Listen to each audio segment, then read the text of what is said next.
time to sew our first block together. As you see in the pattern, the first block that you'll be making is the corner block, of which there are 4 identical blocks. And so you will grab the pieces that you cut. Hopefully you had them labeled.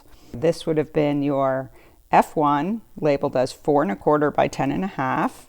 You have 2 of these pieces laid out for your first block, which are 3 inches by 4 1/4, and you have your middle block of F2, your fabric 2, which is a 3 by 3 square. In the label you can see this says 8, and that's because you're making 4 of these identical assemblies. Right now I'll just work with 1 and show you, but you'll pull 8 of these and 4 of these and 8 of these, and that will cover you for the 4 corner block. When you sew this middle strip together, which we're going to do first, your 1/4 inch seam is going to take up a 1/4 inch of this side and 1/4 inch of this side. So that will, I'll just loosely overlap those, and then you'll be taking up a 1/4 inch of each of these pieces of fabric, and then it's going to come together and you'll sew these sides to the middle strip. Let me talk you through that middle strip assembly, which is laid out in the pattern. I'll lay it out this way now because that is how you will sew. So you've got your right size facing up. If this were a printed design, you'd see the design facing you. And for your first seam, we're going to sew these together. You will take your right side of this and turn it over onto this one.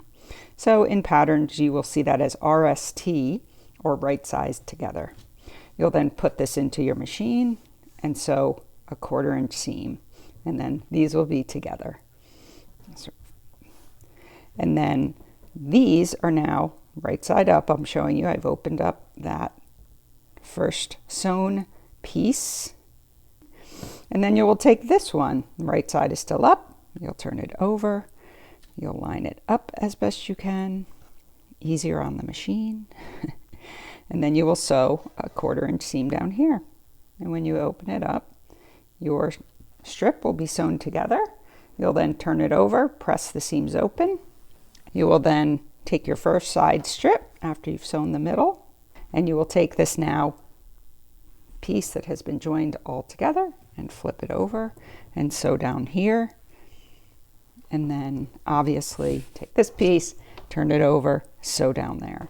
So that's as easy as it gets.